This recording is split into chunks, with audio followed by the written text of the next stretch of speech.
안녕하세요. 심리선생입니다. 오늘은 구강 원인과 결과에 대해서 말씀드리려고 합니다. 자, 부주제로 결과를 바꾸려면 원인부터 찾자, 제가 이렇게 해놨는데요. 원인과 결과를 알아야 되는 이유는 되게 당연한 것 같은데 우리가 실생활에서 실천은 하지 않는 것 같거든요. 자, 첫 번째로 모든 결과에는 원인이 있기 마련이죠. 원인이 없는 결과는 없거든요. 그러면 두 번째, 원인이 바뀌어야 사실 결과가 바뀌게 돼요. 결과만 가지고 잔소리하고 공부 좀 해! 라고 아무리 해도 그 아이는 공부를 잘할 수가 없어요. 왜냐면 공부를 해라고 말하는 것 자체가 뭐예요? 결과만을 지적하는 거잖아요. 그래서 왜 아이가 공부가 안 되는지에 대해서 원인을 찾아서 해결해 주는 것이 결과를 바꿀 수 있는 방법이다 라고 생각하시면 되고요. 그래서 결국은 세 번째, 정확한 원인을 찾는 게 중요하겠죠. 자, 여러분들이 배가 아파서 병원을 갔는데 이 의사가 원인 진단을 하지도 않고 소화제를 줬어요. 그럼 배가 나을까요? 안 낫겠죠.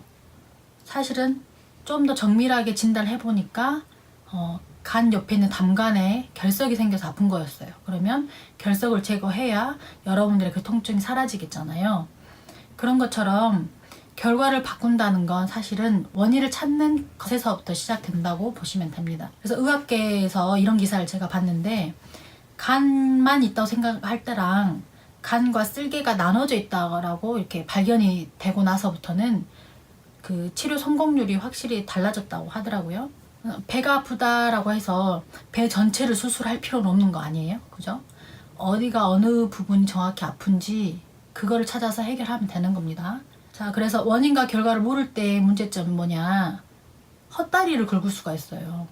마치 시험 범위를 모르고 열심히 공부를 했는데 성적이 안 나온다 하는 거하고 똑같거든요.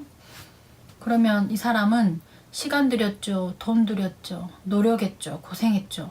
근데 결과는 꽝이란 말이에요. 그럼 이 사람들이 이제 어떻게 생각하게 되느냐? 아, 원래 안 바뀌는 거야. 이렇게 생각하기도 하고요. 아, 해봤자 안 돼. 이렇게 생각한다는 거죠. 자기를 합리화시키고 포기한 상태가 돼요. 여러분들이 기존에 심리적인 고민이 있어서 해결해 보려고 무단히 노력했는데 원인을 정확히 짚어내지 못했고 그것을 바꾸지 못했기 때문에 사실은 결과가 안 바뀐 거였는데 여러분들이 그거를 이제 간과하고 나는 나름대로 열심히 노력했는데 안 됐어. 근데 이건 해도 안 되는 거야. 성격은 원래 안 바뀌어. 뭐 이렇게 생각할 수도 있다는 거죠. 근데 그것이 아니라 안 바뀌었던 이유는 단지 여러분들이 그 결과를 만들어낸 정확한 원인을 짚어내지 못했기 때문이라고 생각하시면 됩니다.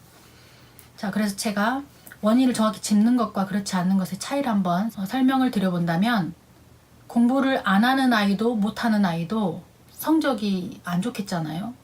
근데 공부를 안 하는 아이의 원인하고요. 공부를 못하는 아이의 원인이 전혀 다릅니다. 근데 엄마는 보통 어떻게 해요? 공부를 안 하는 아이도 못하는 아이도 다 어디다 보내요? 좋은 선생님이 있는, 실력 있는 선생님이 있는 학원에 보내면 된다고 생각하시잖아요. 근데 그게 원인 진단이 제대로 안 된 거죠. 자, 공부를 안 하는 아이는요, 사실 본능 영역에 문제가 있는 거예요. 하기 싫은 거죠. 안 한다는 건 하기 싫은 거거든요. 왜 하기 싫으냐면 재미가 없고요. 의욕이 지금 저하되어 있기 때문이거든요. 그러면 어떻게 해야 우리 아이의 의욕이 올라가는지를 엄마가 생각해서 의욕을 높여주시면 공부를 하고 싶다로 마음이 바뀌면 하게 됩니다. 또 두 번째로 공부를 못하는 아이는 할 의지는 있어요. 근데 못해요. 이유가 뭘까요? 방법을 모르는 거죠. 그럼 이 친구는 아까 했던 실력 있는 과외 선생님 붙인다던가 학원에 보내면 효과가 있겠죠. 왜냐하면 의지는 있으나 요령과 노하우가 없었기 때문에 그것을 받으면 효과가 있겠죠. 자, 여러분들이 막 짜증이 나요. 막 화가 나고 그냥 이유도 모르겠어. 왜 그런지 알아요? 여러분들이 이전에 받았던 스트레스를 해소하지 못하면 이 감정 온도가 높아져 있는 상태에서는 누가 조금만 건드려도 되게 폭발하거든요. 그럼 제3자가 나를 봤을 때는 아, 저 사람 맨날 화 잘 내고 짜증내는 사람이야. 저 사람 원래 그래 라고 봐주면 여러분들 좀 억울하지 않아요? 여러분들은 이유가 있고 원인이 있는데요. 또 여러분들 주변에 혹시 집에서만 생활하는 운둔형 외톨이들 혹시 있나요? 그 친구들도 원래 집에 있는 걸 좋아하는 게 아니라 그렇게 되게 된 이유가 있다는 거죠. 그래서 그런 것들을 하나씩 찾아서 해결해 주다 보면 사람은 누구나 다 잘 살고 싶고 행복하고 싶거든요. 근데 방법을 모르고 어떻게 해야 될지 모르니까 그냥 포기하고 방치한 상태로 사는 거기 때문에 여러분들이 막연히 그냥 결과를 받고 싶은데 안 돼 라고 생각하지 마시고 왜 그 결과가 낫지? 라고 생각하시면 되겠죠. 자, 그래서 정확한 원인을 찾아내기 위한 질문들을 여러분들 마음속에 두시면 되는데, 첫 번째로는 내가 모르지만 뭔가 이유가 있을 거야 라고 생각하셔야 돼요. 자, 누가 정말 꼴 보기 싫어요. 저 사람 왜 저런지 모르겠어요. 피하고 싶죠? 근데 이런 마음을 갖고 계시면 돼요. 저 사람은 왜 저런 성격을 가지고 있을까? 근데 나중에 이런 마음이 있다, 나중에 그 사람하고 대화를 해서 아, 부모님한테 받은 상처가 이렇게 된 거였구나 라고 이해가 되시면 아무래도 미워하고 피하는 그 마음이 또 애잔함과 그 사람을 이해하려고 하는 그런 마음을 바뀌다 보면 여러분들의 그 좋은 에너지가 그 사람에게 전달이 되고 그 사람의 성격도 변할 수 있는 어떤 계기가 될 수도 있거든요. 그래서 무작정 피하지만 마시고, 두 번째, 이유가 뭘까? 왜 현재의 모습처럼 됐을까 생각해 보시면 좋을 것 같고요.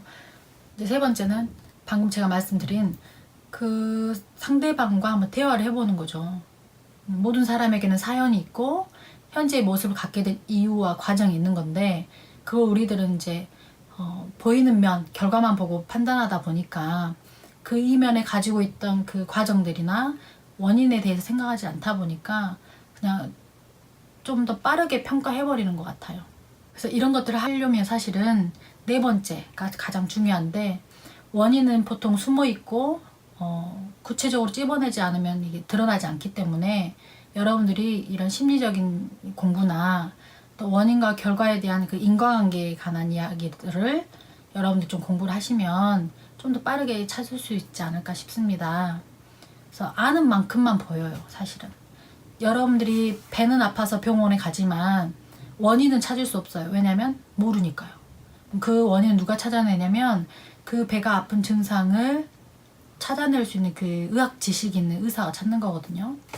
그래서 심리적인 거는 여러분들이 저처럼 뭐 엄청 뭐 공부를 많이 하라는 게 아니라 기본적으로 사람이 살아가는 데 있어서 필요한 기본적인 기초 심리 지식이 있다고 봐요, 저는. 몸도 마찬가지예요. 제가 의사만큼 의학적 지식이 뭐 많을 필요는 없고, 기본적으로 나의 건강을 유지할 만한 식이 습관이나 운동 습관, 또 뭐 기초적으로 좋은 그런 정보들은 좀 알고 계시면 자기 관리가 되잖아요. 그런 것처럼 심리적인 것도 마찬가지입니다. 여러분들이 문제 발생했을 때 심리 전문가를 찾아가기 전에 여러분들이 스스로 어느 정도 케어할 수 있는 정도의 기초 지식만 있다면 원인을 발견해서 결과를 바꿔보고 하시면 좋을 것 같아요. 그래서 제목만 제대로 이해하셔도 좋을 것 같아요. 아, 결과를 바꾸려면 원인을 찾아야 되는 거구나. 원인이 내 눈에는 안 보이지만 여러분들이 사람들과 좀 더 대화를 하려고 하고 원인이 있다는 걸 알기만 해도 여러분들이 사람을 대할 때 조금은 좀 더 여유롭고 조금 따뜻하게 사람들을 볼 수 있을 것 같아요. 그래서 한번 먼저 여러분들 문제도 풀어보시고 또 주변의 사람들에게도 여러분들이 좀 지혜롭게 권할 수 있는 여러분들이 되셨으면 좋겠습니다. 자, 결과만을 바꾸라고 강요하고 잔소리하는 엄마나 와이프가 되지 마시고 왜 그 아이가 이렇게 되었는지에 대해서 먼저 꼼꼼히 생각해 보시고 어떻게 하면 우리 아이가 재미있게 공부할 수 있는지 좀 연구해주는 엄마라면 원인을 찾아야 된다. 요 하나만 아셔도 좋을 것 같습니다. 오늘 강의 마치도록 하겠습니다. 감사합니다.